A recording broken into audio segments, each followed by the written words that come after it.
하나님 말씀 누가복음 13장입니다. 오늘은 누가복음 13장 25절로 27절에 있는 말씀 제가 봉독하겠습니다.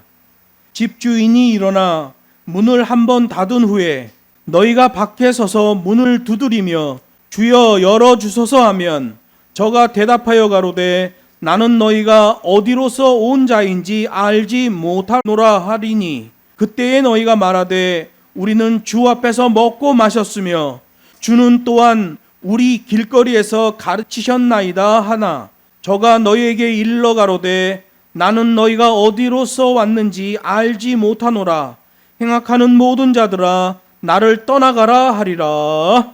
아멘. 본문 말씀을 가지고 좁은 문으로 들어가기를 힘쓰라 라는 제목으로 두 번째 시간 하나님 말씀을 증거하겠습니다. 오늘 본문 말씀은 직접적인 심판에 대한 프로세싱이에요. 그래서 문구와 검토가 아주 중요한 부분이에요. 특별히 우리가 법정에서 보면 판결문을 낭독할 때 판사가 아주 천천히 낭독하는 걸 보게 돼요. 문구를 정확하게 잘라가며 정확하게 읽어줍니다. 왜냐하면 그 판결문은 바뀔 수가 없기 때문에 그래요. 누구도 그것에 대해서 문제를 삼지 못하도록 정확한 문구로 발표를 합니다. 오늘 본문도 그런 류의 거예요. 왜냐하면 법률 용어가 자주 나와요. 심판에 대한 말씀이거든요. 예수님 공생의 당시의 유대 종교 지도자들은 그 어느 때보다도 장로의 유전에 심취하고 있었어요. 그래서 성경은 때가 참에 하나님의 독생자께서 이 땅에 인카네이션, 성육신하셨다 이렇게 말씀하고 있어요. 유대 종교 지도자들의 죄가 아주 가득했던 거죠. 그들의 죄가 가득했던 이유는 잘못된 신학 장로의 유전에 그 어느 때보다도 심취했기 때문에 그래요. 그 바리새인들은 각종 종교 행사를 만들어 유대교를 지탱해 나갔던 거지요. 여호와 종교를 행사로 지탱하는 것은 그 자체가 타락입니다. 여호와 종교 안에서 이벤트를 하는 것은 그 자체가 죄악입니다. 그러니 참 복음을 선포하시는 예수님과 유대 종교 지도자들 사이에 분쟁이 발생하는 것은 당연한 거죠. 그렇게 선민 이스라엘은 하나님의 계명을 거부하고 있는 가운데 그동안은 복음과 관계가 없었던 이방인들을 위해 복음 사역자들이 세워지고 있었다는 거예요. 선민 이스라엘은 우리는 무조건 구원이다 라고 생각하고 있었는데 사실상 그들은 하나님의 계명으로부터 멀어지고 있었고요. 하나님의 계명으로부터 완전히 버려진 것 같았던 이방인들이 하나님 앞으로 돌아올 수 있도록 복음 사역자들이 세워지고 있었다는 거예요. 예수님의 바로 그 복음이 그렇게 각 성과 각 촌으로 퍼져나갔다는 거예요. 예수님은 어떻게 그것을 설명하냐?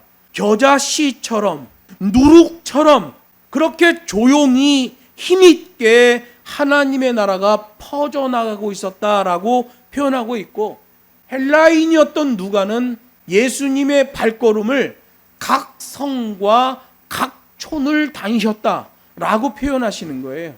어떤 유대인들은 예수님이 전하시는 복음을 듣다가 구원에 대한 의심이 생기고 큰 걱정이 생기기 시작했습니다. 왜냐하면 장로의 유전에서 말하는 구원론과 예수님이 말하는 구원론이 다른 거예요. 그런데 그 유대인들이 말하는 구원은 기준 자체가 흐트러졌어요. 왜냐하면 장로의 유전에 의존된 구원론이거든요. 그들이 말하는 구원론은 진리가 굴절되고 왜곡되어 있었어요. 변질되어 있는 거죠. 아주 간단하게 표현하면 그 유대인들이 말하는 구원은 미래적 차원에서 구원을 얻게 될 사람이 누굽니까? 많습니까? 적습니까? 미래적 구원을 말해요. 예수님은 그들에게 어떻게 대답하십니까? 현재적 차원에서 구원을 이루어가는 사람을 말씀하시잖아요. 여기서 여러분 가짜 신학과 진짜 신학이 나뉘어요. 한 번 구원, 영원한 구원. 그렇게 미래의 구원을 말하는 자들은 전부 가짜입니다. 성경이 말합니다. 현재적 차원에서 구원을 이루어가는 사람이 참 구원을 받은 사람이다. 하나님이 우리에게 구원을 선물로 주셨다고 할 때 그 구원은 돌론이라는 단어로 돼 있어요.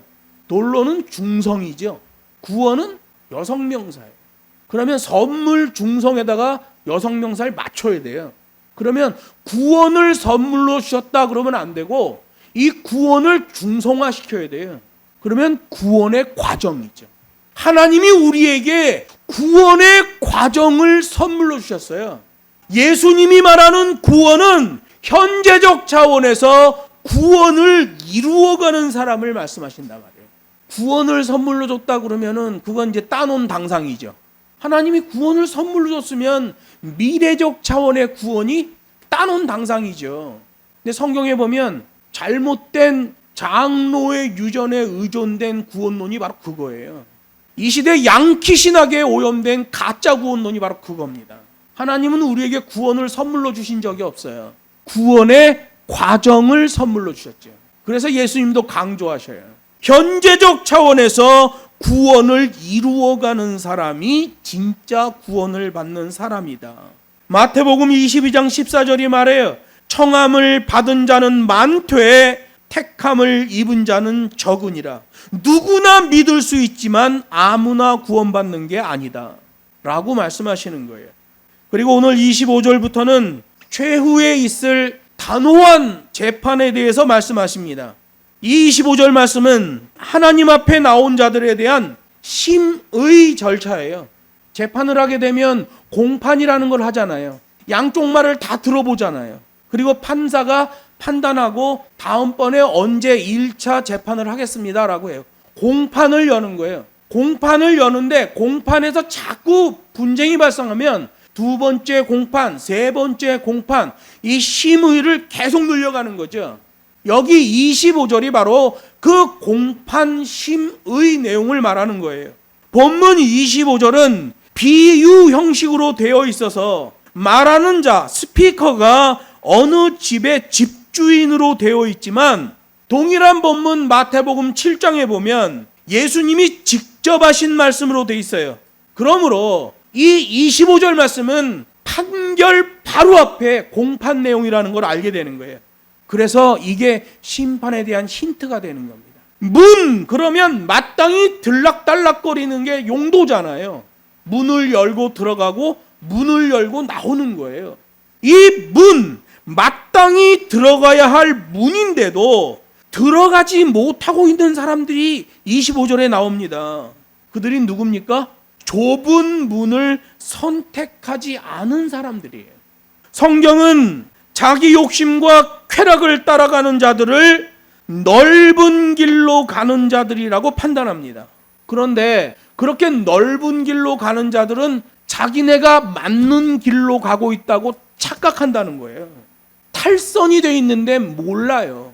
세속주의에 중독이 돼서 그런 건데 그걸 몰라요. 그게 문제지요. 누가복음 13장 24절에 보면 그들이 그 문 안으로 들어가기를 구했다라고 말하고 있어요. 제테수 시인이라고 되어 있어요. 그냥 들어가기를 원합니다라고 말한 게 아니라 그들이 문을 두드리면서 우리가 문에 들어가는 게 보편적이고 맞는 것입니다 라고 주장을 했다는 거예요.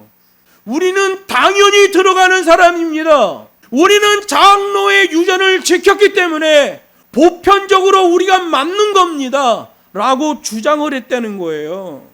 여기 25절에서는 좁은 문을 선택하지 않은 자들, 즉 좁은 길을 걷지 않은 자들에게 매우 엄중한 판결이 내려지는 거예요. 하나님이 우리에게 주신 선물, 구원의 과정, 그 구원의 과정에서 좁은 길, 좁은 문으로 들어가야 되는데 그렇게 하지 않는 자들이 있는 거예요. 그런 사람들은 매우 엄중한 판결이 내려진다는 겁니다. 여기 한 번 닫힌 눈이란 표현이 바로 엄중한 판결이에요.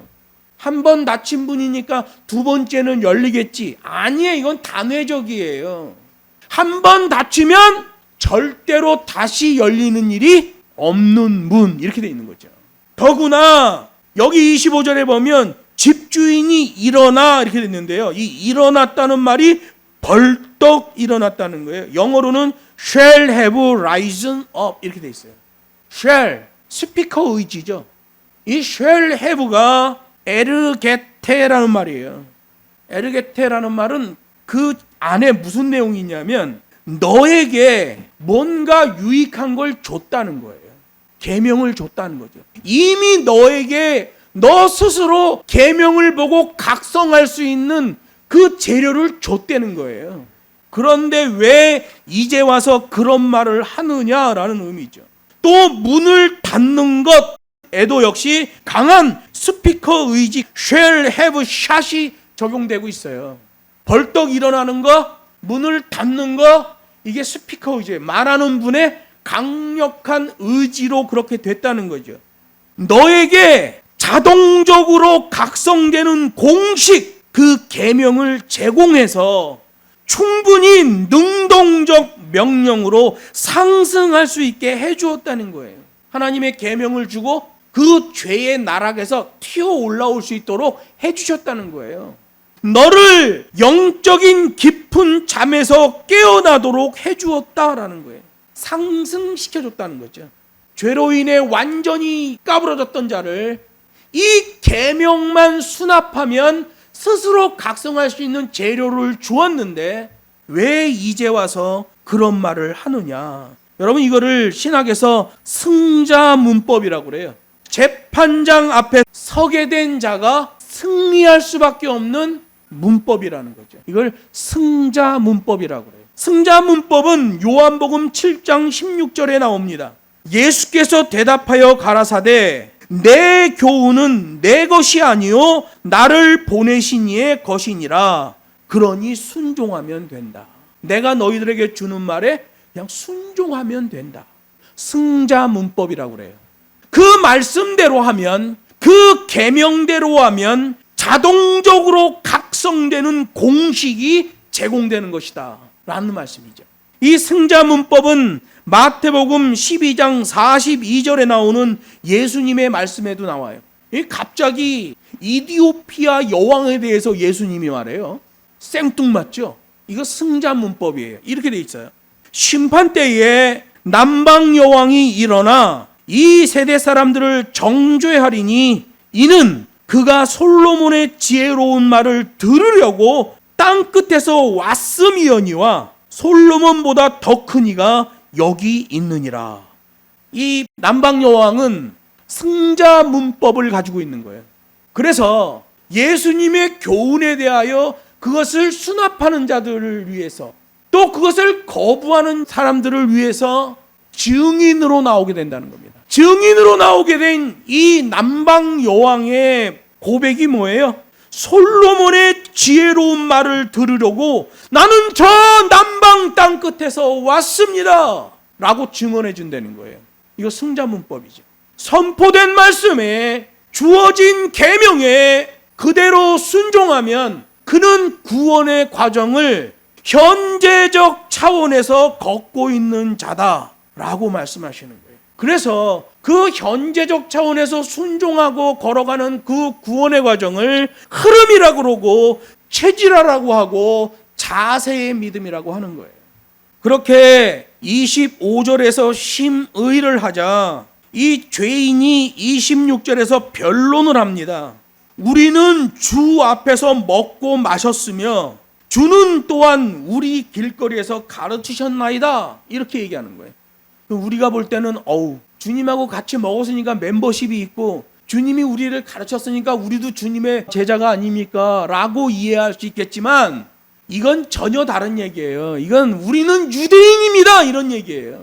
우리가 남이가 하는 말이에요. 좁은 문으로 들어가기를 거부했던 자들, 그들 나름의 자기 논리로 변론을 하고 있어요. 그들의 주장은 자기들이 예수님과 만난 적이 있다는 거예요. 이거 유대인이란 얘기죠.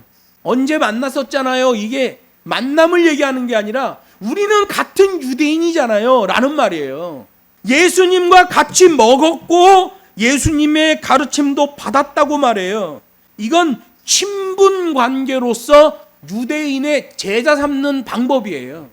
주님과 같이 먹었고 가르침을 받았습니다. 우리는 당연히 주님의 제자입니다. 라고 얘기하는 거예요. 우리가 남이가 라고 얘기하는 거죠. 여기 예수님 앞에서 함께 먹었다라는 말은 영적인 것이 공급되었다는 거예요. 우리는 유대인이기 때문에 하나님의 율법이 공급되어진 사람입니다 라는 말이에요. 하나님의 율법을 전수받고 그 율법으로 교육을 받았습니다 라는 말이에요. 그런데 그들이 받았던 율법은 하나님의 율법이 아니라 장로의 유전이죠. 여러분, 이걸 수동형 능동태라고 하는데요. 이렇게 되어 있는 거예요. 계시록 7장 14절에 보면 큰 환란에서 나오는 자들이 있는데 어린 양의 피에 그 옷을 씻어 희게 하였느니라, 이렇게 얘기해요. 구원 얻는 자들에 대한 고백이거든요. 하나님의 계명에 순종했다. 그들의 동작의 원인은 하나님의 계명이죠. 계명이 그렇게 시켜서 수동형이에요. 내가 그렇게 했다. 능동형입니다. 수동형 능동태예요. 큰 환란에서 나오는 구원받은 백성들이 있는데 어린 양의 피에 그 옷을 씻으라는 하나님의 계명에 순종하여 능동적으로 그 옷을 씻은 자들이다. 수동형 능동태, 이걸 자세의 믿음이라고 하는 거예요. 지멋대로 하는 걸 자세의 믿음이라고 하는 게 아니라 수동형 능동태를 자세의 믿음이라고 하는 거예요. 이 수동형 능동태의 특징은 영적으로 공급된 것을 하나님 앞에서 하나하나씩 실천해야 하는 규정이라는 거예요. 이게 자세의 믿음 매뉴얼이죠. 이 판단의 기준은 하나님이 보시기에가 기준입니다. 그래서 성경에 보면 하나님의 승인이 떨어질 때가 있어요. 됐다. 하나님의 승인이 떨어져요. 반드시 앞에 수식어가 붙어요. 하나님이 보시기에 좋았더라. 하나님이 보시기에요. 내가 내 계산, 내 생각, 내 경험으로 내 멋대로 하는 헛발질은 의미가 없어요. 누가복음 12장 9절에 보면 사람 앞에서 나를 부인하는 자는 하나님의 사자들 앞에서 부인함을 받으리라. 기준이 뭐예요? 하나님이 보시기에죠. 하나님이 보시기에라는 기준이 움직이려면 이 성경 말씀으로 해야 됩니다. 양키들이 만들어 놓은 신학으로 하면 큰일 나는 거예요. 특히 구원론. 여기 26절에서 예수님으로부터 가르침을 받았습니다 라는 말은 전달 정보를 그대로 취득했다예요. 이게 법정 용어이기 때문에 그래요. 저 사람이 나에게 쪽지를 줬는데요. 그 쪽지 안에는 무엇이 적혀 있었습니다. 그때 재판장이 물어봅니다. 그 쪽지를 지금 제시해 줄 수 있습니까? 네, 여기 가져왔습니다. 제시하는 거예요. 그러면 재판장이 얘기해요. 피고는 전달 정보를 그대로 취득했음이 인정됩니다 라는 말이죠. 이거 그거예요. 26절에 우리는 예수님의 가르침을 받았습니다. 전달 정보를 그대로 취득했다고 그들이 주장을 하는 거예요. 그들은 자신들에게 공급된 하나님의 율법을 자신들이 그대로 수용했다고 주장하는 거예요. 그런데 그들이 하나님의 율법을 수용했다고 하는 그게 장로의 유전이었던 거죠. 종말서신인 데살로니가후서 2장 15절에 보면 이러므로 형제들아 굳게 서서 말로나 우리 편지로 가르침을 받은 유전을 지키라, 이렇게 말해요. 예수님으로부터의 진짜 복음, 하나님에 의해 승인된 사항, 그걸 따라가라는 거예요. 그래서 여러분, 복음의 문이 좁은 거예요. 청함을 받는 자는 많으나 택함을 받는 수는 극소수인 거예요. 누구나 예수를 믿지만 아무나 구원받는 게 아니에요.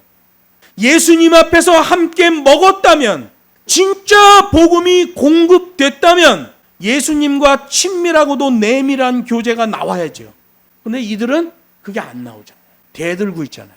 예수님으로부터 전달 정보를 취득했다면, 진짜 복음을 취득했다면 그 가르침에 대한 응답이 있어야 하잖아요. 그런데 이들은 진짜 복음에 대한 응답이 없어요. 자세의 믿음이 안 나오는 거예요.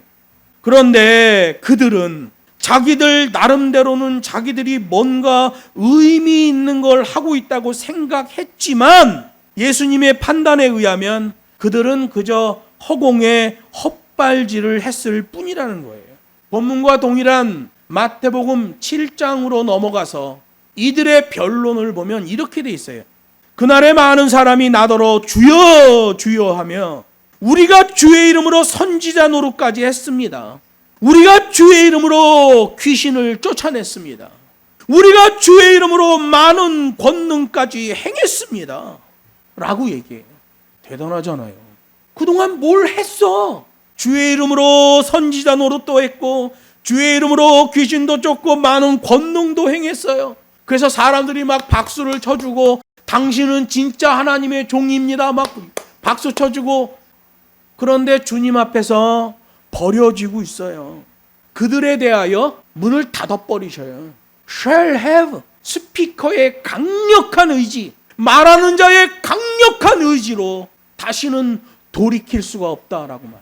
여러분 그래서 구원을 선물로 받았다고 말하는 신학과 구원의 과정을 선물로 받았다고 하는 신학은 하늘과 땅 차이인 거예요.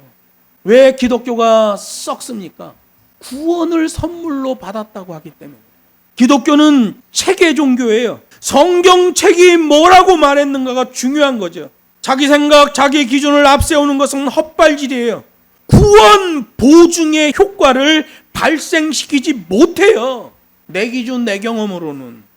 장로의 유전은 헛발질이에요. 한시라도 빨리 자기 자신을 점검하고 방향을 전환하고 복음에 순종하라. 이게 예수님 말씀이잖아요. 그 말씀이 시급한 것은 타이밍까지 존재하고 있는 거예요.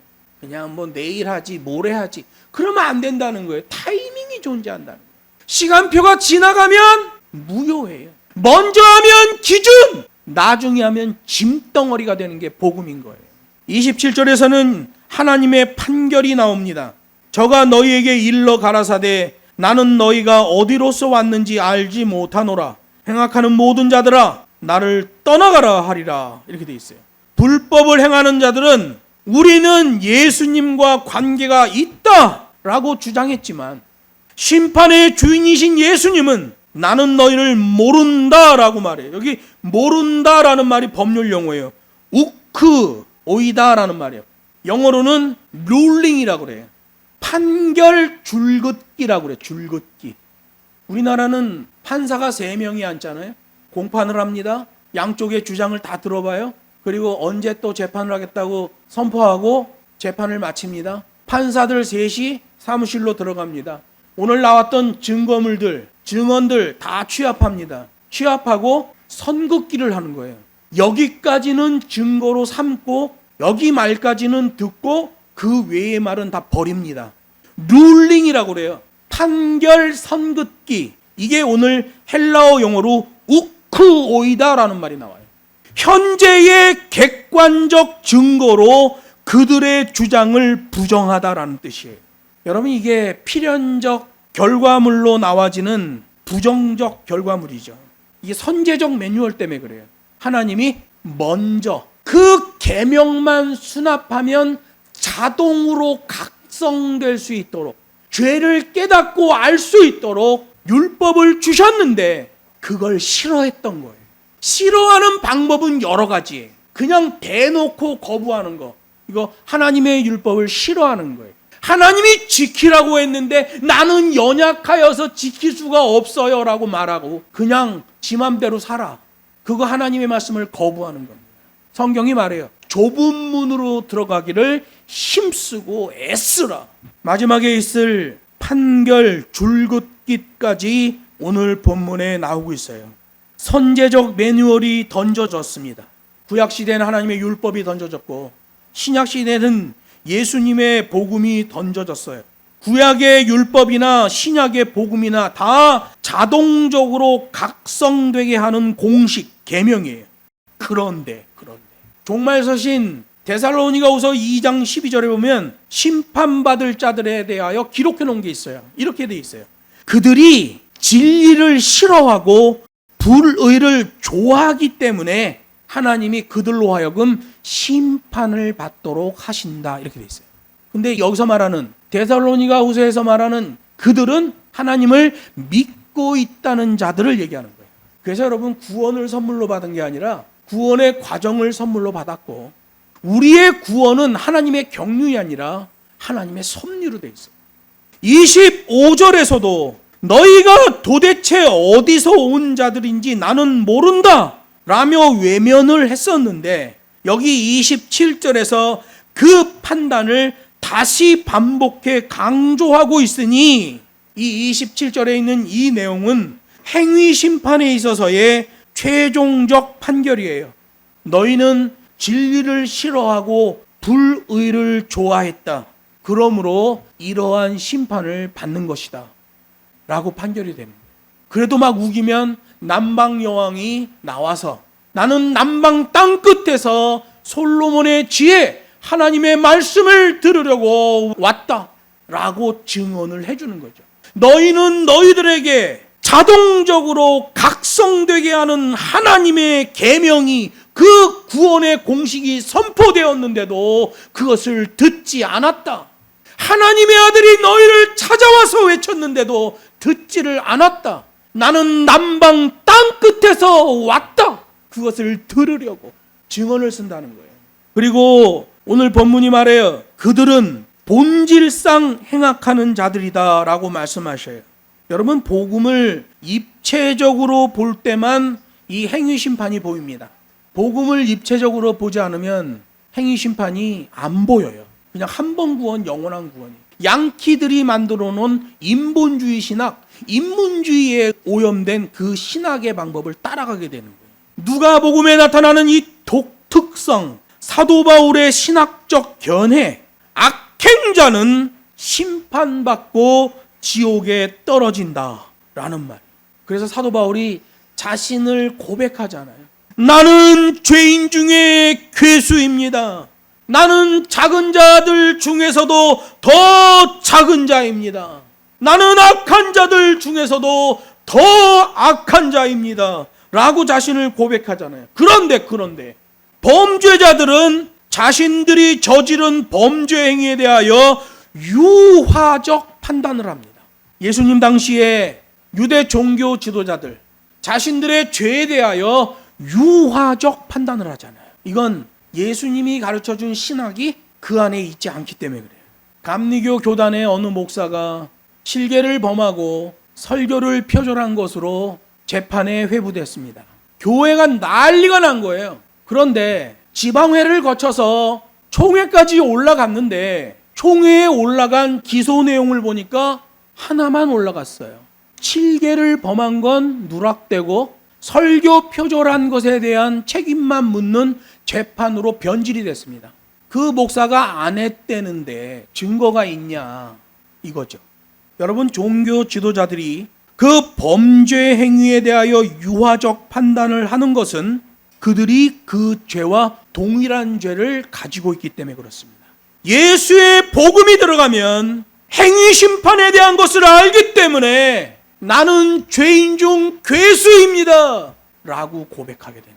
나는 죄인입니다. 나는 부족한 사람입니다 라는 것을 고백하게 되는 거예요. 가짜 복음이 들어가면 한 번 구원, 영원한 구원.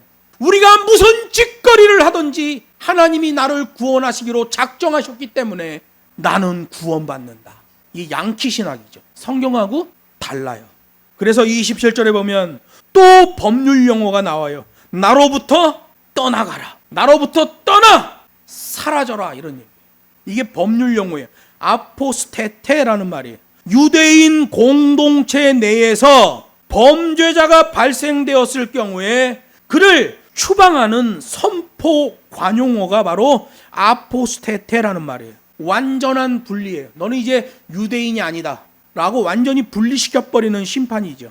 여러분, 우리가 좁은 문으로 들어간다는 건 뭘 얘기하는 걸까요? 하나님의 말씀을 좁게 해석하고 나에게 불리하게 적용해야 됩니다. 양키 신학은 나한테 유리하게 적용합니다. 그래서 믿음으로 구원, 행위로 심판 두 개를 말씀하시는데 믿음으로 구원만 얘기하는 거예요. 이 양키 신학이죠. 범죄자들은 자신의 범죄에 대하여 유화적 태도를 가집니다. 유대 종교 지도자들이 그랬지요. 서기 325년에 로마 교회로 들어왔던 어거스틴도 마찬가지입니다. 괴악한 신비주의자, 온갖 폐악질을 저질렀던 자, 그 자가 믿음으로 구원을 말합니다. 자신의 그 모든 죄악을 감추는 거죠. 루터는 수녀와 10년 이상 내연의 관계를 가졌습니다. 수도사직에서 그 신부직에서 잘리게 됐어요. 그 직전에 튀어나와서 종교개혁을 합니다. 행위로 심판을 말하지 못하는 거예요. 그 수녀와 10년간의 내연의 관계 때문에 믿음으로 구원만 외쳤습니다. 여러분, 우리는 전체를 봐야 돼요. 신학에서 만들어 놓은 미사력으로 공부하면 안 돼요. 그 사람이 주장했던 주장이 무엇이고, 학문적으로 무엇이고, 성경적으로 무엇이고, 그의 삶은 어땠는가, 이것까지 다 봐야 됩니다. 그래야 어떤 것은 수용하고 어떤 것을 배격해야 되는지에 대한 기준이 나오는 거예요. 베레아 교인들은 하나님의 말씀을 들으면 이 말씀이 정말 그러한가요? 그 말씀을 묵상하고 상고했다고 돼 있어요. 이 시대에 설교의 홍수 시대입니다. 그냥 인터넷만 열면 설교가 막 쏟아져 나와요. 음성 설교, 영상 설교, 문서로 돼 있는 것까지 막 쏟아져 나옵니다. 홍수가 나면 지천이 물입니다. 그런데 먹을 물이 없죠. 예수님 당시에 종교 지도자들의 행태가 그랬어요. 예수님이 오셔서 하늘로부터의 천국을 말하고 하나님이 설계하신 구원론을 선포하시고 그리고 심판에 대해서도 말씀하시고 이 말씀을 주신 게 은혜인 거예요. 전혀 몰랐는데 성경이 그렇게 말씀하시는구나. 신학이 말하는 게 아니에요. 성경이 그렇게 말씀하시는 거예요. 그러면 이 성경 말씀 안에 들어와야 돼요. 이 성경을 가까이 해야 돼요. 말씀을 맺습니다. 좁은 문은 좁게 하나님의 말씀을 해석하고 좁게 해석된 그 말씀을 한 단계 더 나에게 불리하게 적용하는 거예요. 그는 구원의 과정을 걷는 자요, 좁은 문으로 들어가는 자인 거예요. 기도하겠습니다.